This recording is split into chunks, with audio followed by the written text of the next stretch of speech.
Добро вечер. Централен дневник на регионалната К1. Еве ги растаните кои го одбележаа овој понеделник. Пробиени околу 93% од автопатската делница Скопје Свети Николе Штип. Излетничките места во Свети Николе ќе добијат нов лик.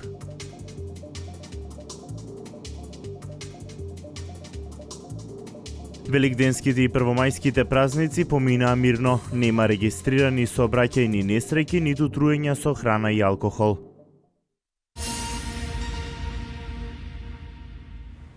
Изградбата и рехабилитацијата на патната мрежа во Македонија се реализира според планираната динамика. Новата патна инфраструктура ќе обезбеди брз и безбеден сообраќај.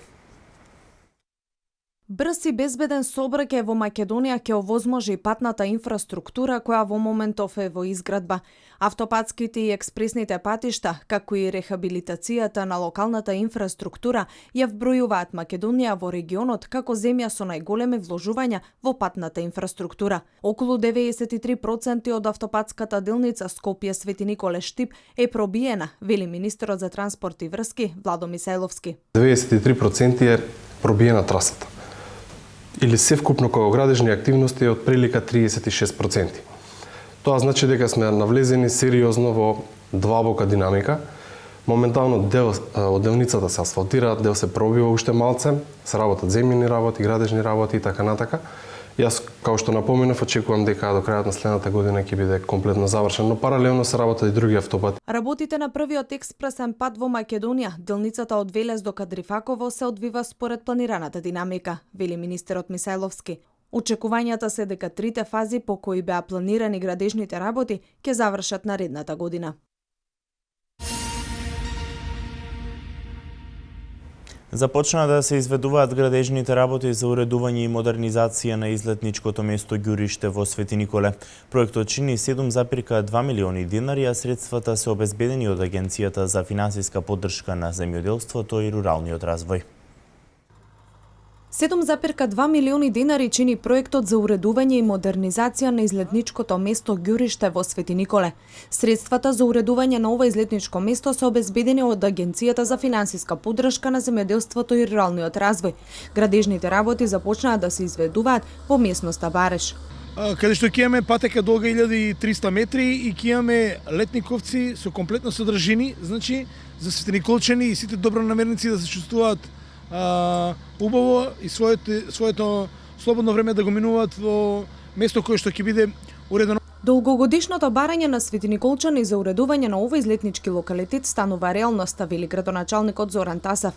Во меѓувреме, градежниците започнаа со подготвителните работи за урбанизирање на локалитетот на Брана Мавровица, кој се користи за излет и рекреација. Покрај овој проект, Вардарскиот плански регион за Свети Николе почна да работи со два проекти. Тоа е урбанизација на 8 села. Тој не е видлив проект, но ќе испаднеме за брзо време со деталите околу тој проект. Тој проект е некаде нешто повише од 6 милиони денари. И третиот проект е уредување на излетничко место Мавровица, 3 милиона и 200 илјади денара, поставување на урбана опрема.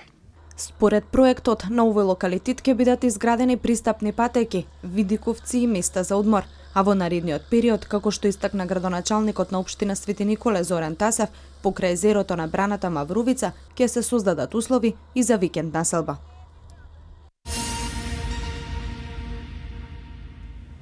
Агробизнис зоната во општина Неготино ќе се гради потеркот на најсовремените зони во Европа. Ова ќе биде првата интегрирана зона во која на едно место ќе бидат застапени и сконцентрирани складишни центри, трговци и компании, како и други представници на синџирот за набавка на свежи и преработени земјоделски производи.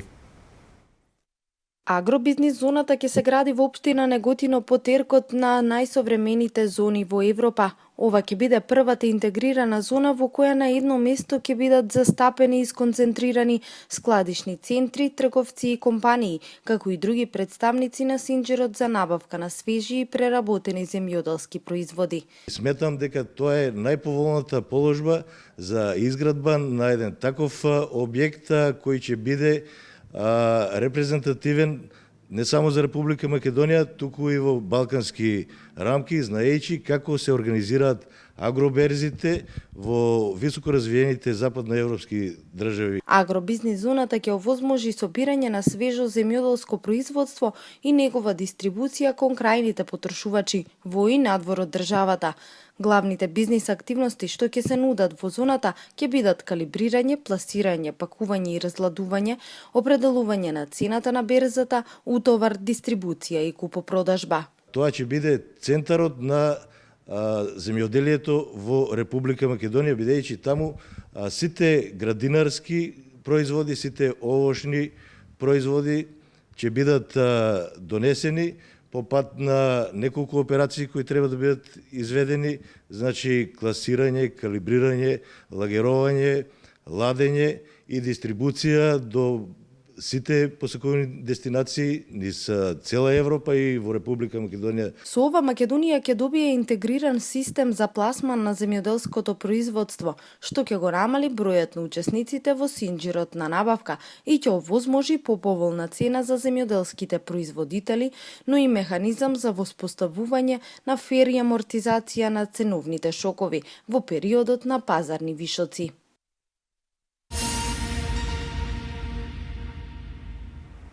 Аплицирањето на двата огласа за закуп на повеќе од 4000 хектари државно земјиште е до крајот на мај. Првиот оглас е наменет за земјоделци од мало и средно ниво, додека вториот е за покрупен капитал. Два огласи за издавање под закуп на повеќе од 4000 хектари државно земјиште во 20 општини се во тек. Портпаролот на владата Александар Ѓорѓиев информира дека аплицирањето е до крајот на месец мај.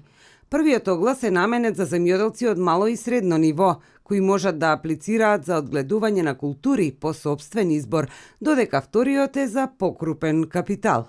Тие представуваат извонредна можност за земјоделците кои што веќе стопанисуваат во овој сектор да ги прошират своите површини и на тој начин да обезбедат поголема профитабилност за себе и поголем број на нови вработувања за населението, но представуваат и добра можност за сите оние лица кои што досега не се занимавале со земјоделие, но имаат идеја, бизнис план, интенција да влезат со инвестиција во земјоделскиот сектор.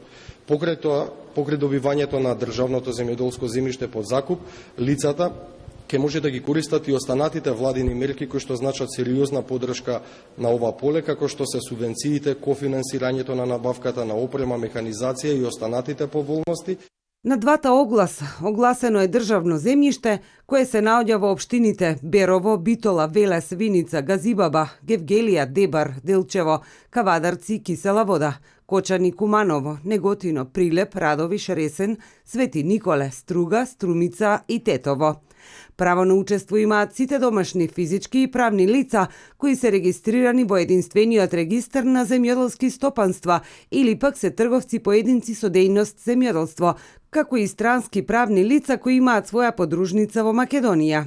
Земјиштето може да биде користено за едногодишни или повеќегодишни култури.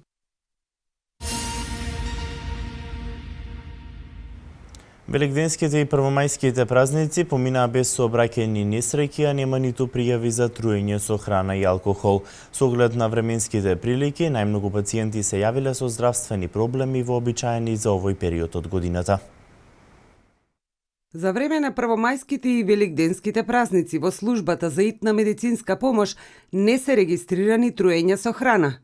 Само во еден случај е регистрирано труење со алкохол. Нема случаи на повредени во сообраќајни несреќи. Со оглед на временските прилики и атмосферскиот притисок, најмногу пациенти се јавиле со здравствени проблеми вообичаени за таквиот период од годината. Тука се хипертензиите, односно високиот крвен притисок, срцово-садовни заболувања, мускулно-скелетни заболувања, понекоја акутна фебрилна состојба и во помал број пациенти кои што се жалат на стомачни тегови.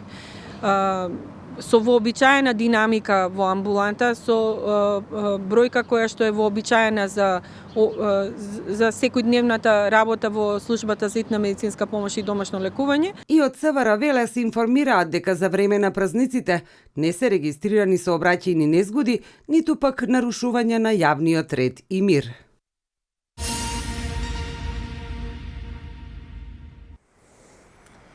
Продолжениот викенд создаде редици од автомобили на наплатните рампи. На наплатната рампа од Овица беше колешката Емилија Ничовска. Еве го материјалот што таа го подготви. Последен ден од продолжениот викенд, најголемиот христијански празник Великден, оваа година се совпадна со денот на трудот 1 мај. Граѓаните пред утрешниот работен ден се враќаат назад, откако празничните денови ги искористиле да отпатуваат на туристичките места во и надвор од Македонија. Каде ги минавте празниците? По Прилеп. Каква е состојбата на патиштата? Добре. Во Беро. Во Радовиш. Има ли гужва на патиштата во Македонија? Па не знам, сега по патот немаше, бидејќи се можеби малце затоа што се прави патот. Иначе гужвата е овде на наплатните рамки. Дојран. Каква е состојбата на патиштата во Македонија? Па окей, у принцип тука малку гужва на патарините и тоа. Каде ги минавте празниците? Во Гевгели. Каква е состојбата на патиштата во Македонија? Па просечно добра. Едино гужва има овде на овој дел. Во Грција. Има ли гужва на граничниот премин? Да, така имаше, навака нема воопшто. Во Дојран. Каква е состојбата на патиштата?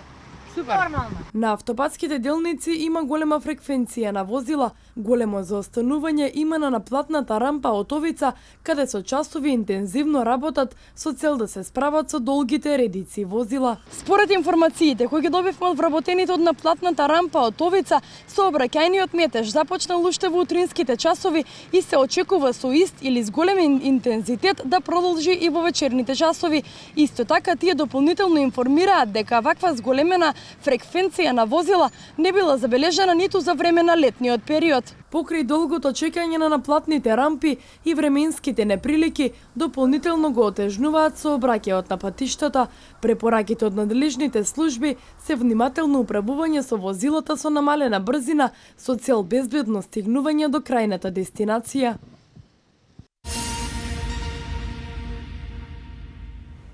Брзиот напредок на информатиската технологија влијае врз употребата на книгите. Денес литературата е се подостапна во електронска форма. Затоа колку технологијата станува закана за пишаниот збор, дознаваме од прилогот на колешката Александра Давидковска.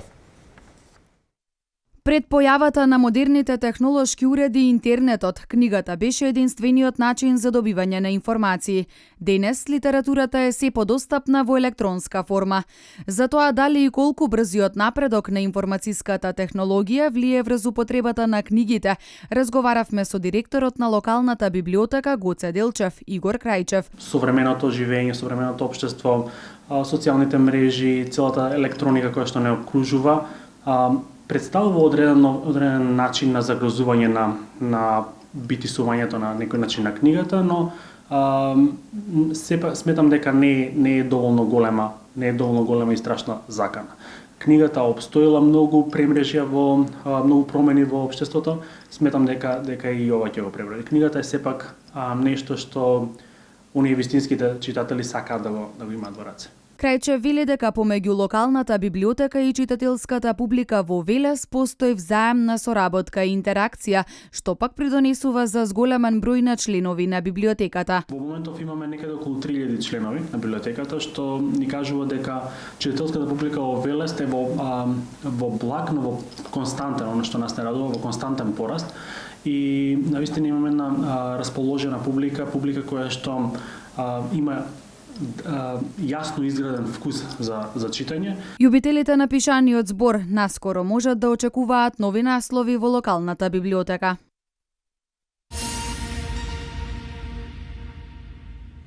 Во кинотека на Македонија на 8 мај ќе се одржи целодневен настан посветен на Европскиот филмски ден за млада публика. На аеродромот Свети Апостол Павле во Охрид утре ќе следа првиот чартер авион со холандски туристи. Со тоа ќе се отвори годинешната туристичка сезона. Еве ги вестите од Македонија. Европскиот филмски ден за млада публика представува целодневен настан кој втора година поред ќе се одржи во Скопје на 8 мај во кинотека на Република Македонија со почеток во 9 часот. Младите кои што сакаат да бидат дел од овој настан треба да пополнат формулар до 4 мај за да учествуваат на овогодинешниот Европски филмски ден за млада публика. Единствено што е потребно интерес за филм и познавање на англиски јазик. На овој ден, младата публика ќе има можност да проследи 3 филма, селектирани од страна на Европската филмска академија, кои ќе се прикажуваат истовремено во различни градови низ цела Европа. За време на настанот, младите од сите земји ќе бидат поврзани меѓу себе преку лайвстрим, ќе имаат можност да бидат дел од официјалната церемонија, додека преку комуникацијска платформа ќе имаат можност освен да комуницираат меѓу себе, воедно и да им поставуваат прашања на режисерите, актерите и продуцентите на филмовите.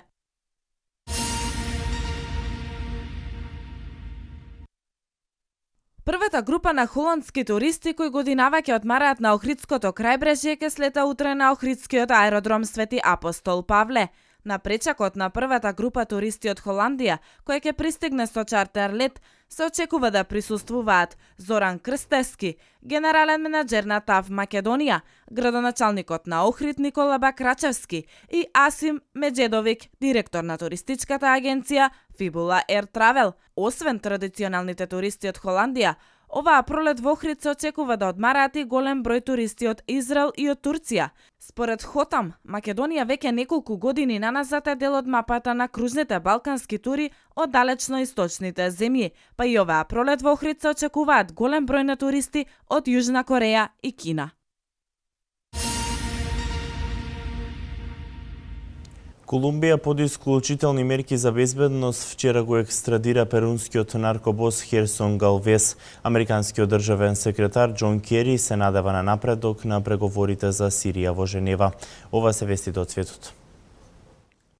Екстрадиран е перуанскиот наркобос Херсон Галвес, кој во саботата беше уапсен во Меделин, а Колумбија е под исклучителни мерки за безбедност. Според соопштението на колумбиските власти, тој бил екстрадиран по помалку од 24 часа, бидејќи немал миграцијски документи. Перуанските власти нудеа награда од $150,000 за информација која ќе доведе до негово апсење. За да го наблюдува депортирањето на Галвес, началникот на перуанската полиција генерал Винсенте Ромеро лично пристигнал во Богота.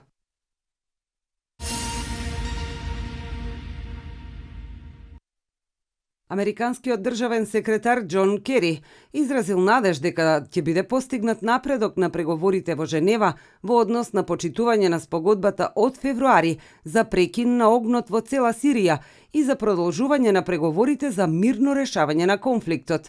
По пристигнувањето во Женева на средбата со јорданскиот министер за надворешни работи Насер Џудех, тој изјавил: "Се надеваме дека ќе успееме да одбележиме одреден напредок.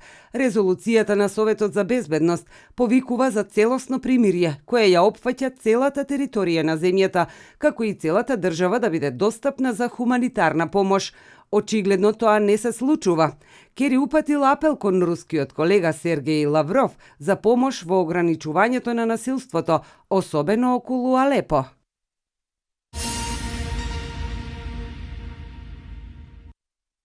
Во текот на гранатирањата на позиции на терористичката организација Исламска држава во Сирија, загинале најмалку 34 припадници на оваа организација.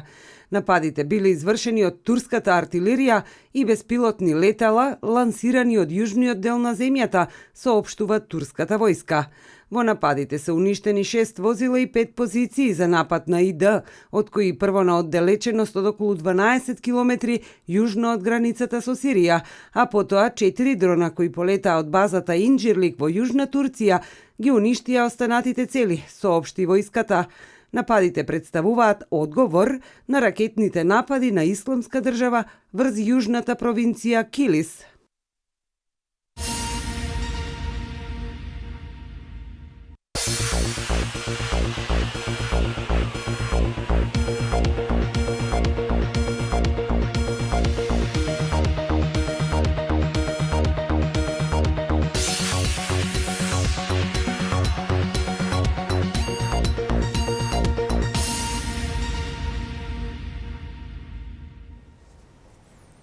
Македонија ќе има 16 представници на Европското карате првенство, кое од 5 до 8 мај ќе се одржи во Франција. Новак се уште прв на АТП листата. Спортските вести во продолжение. Со реми на гостински терен во Унгарија, македонскиот првак Вардар не успеа да го мине веспрем за пласман на завршниот турнир во ракометната лига на шампиони. Сепак играта на црвено-црните не помина незабележано, па головите на двајца ракометари се најдоа на листата 5 најдобри на Европската ракометна федерација. Во изборот на најатрактивни голови, крилото на Вардар Даниил Шишкарев го освои 5-тото место, додека Алекс Душебаев ја има 3-та позиција. Меѓу најдобрите голови се најдоа и оние на Валор Сигурдсон, кој игра за Барселона, како и на Стипе Мандалиники од Загреб. Голот на колото му припадна на левото крило на Кил Доминик Клајн, кој се удара од 9 метри, го совлада Даниел Шарик. Македонија ќе има 16 представници на Европското карате првенство, кој од 5 до 8 мај ќе се одржи во Монпелје, Франција. Карате репрезентацијата бележи успех и во последните неколку години во континуитет се враќа со освоени трофеи од Европското првенство. Од Агенцијата за млади и спорт информираа дека 600.000 денари се издвоени за настап на каратистите на ова првенство со цел да продолжи позитивната тенденција во овој спорт. 1.630.000 денари пак се предвидени за меѓународната програма и стручната работа на Карате Федерацијата на и учество на Европското првенство за сениори во Монпелје, како и Светското првенство во австријски Линц. Во Монпелје ќе настапат 43 држави со над 400 надпреварувачи, меѓу кои 16 македонски карате репрезентативци. Без измени на врвот на АТП листата, српскиот тенисер Новак Ѓоковиќ е натронат со убедлива предност во однос на второпласираниот Енди Мареј. Оваа недела тој е предводник на листата со вкупно 15.500 бода или двојно повеќе во однос на шкотскиот тенисер. На третото и четвртото место се швајцарците Роџер Федерер и Станислав Вавринка. Најдобрата петорка во светскиот тенис со 5.915 поени ја комплетира Рафаел Надал. На 6-тото место и понатаму е Кеј Нишикори, 7-ми е Жо Вилфред Сонга, додека на 8-то и 9-тото место се наоѓаат Томаш Бердих, односно Давид Ферер. Една позиција погоре или меѓу 10-те најдобри е Милош Раоник, што значеше и пат за Марин Чилик на 11-тото место. Екипата на Вилјареал оствари победа од 2:0 на гостувањето кај Валенсија на стадионот Месталја и со тоа го обезбеди 4-тото место на табелата и квалификации во Лигата на шампионите. Вилјареал има 6 бодови повеќе од Атлетико Билбоа и подобар меѓусебен скор. Стрелци на головите беа Самуел Гарсија и Андрија Лопес. Валенсија по овој пораз остана без шанси за пласман во Еврокуповите во следната сезона. Вечерва се игра и последниот дуел од ова коло меѓу Малага и Леванте.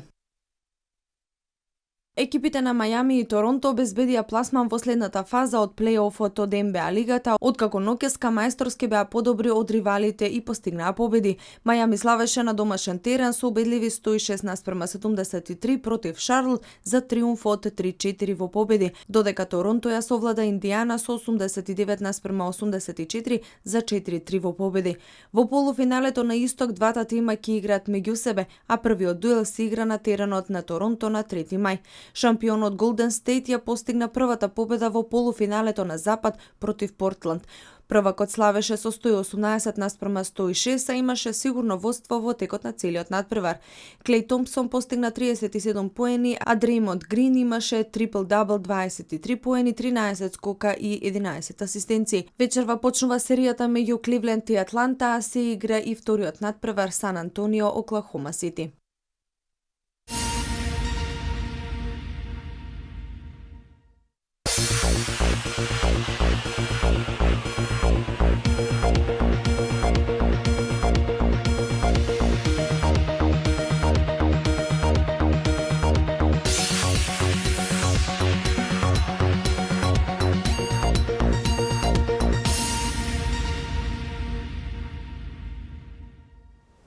Времето денеска променливо облачно со врнежи од дожд, температурата во интервал од 12 до 19 степени. Еве ги деталите.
беше се за денес. Информативната редакција на К1 ви посакува пријатна вечер.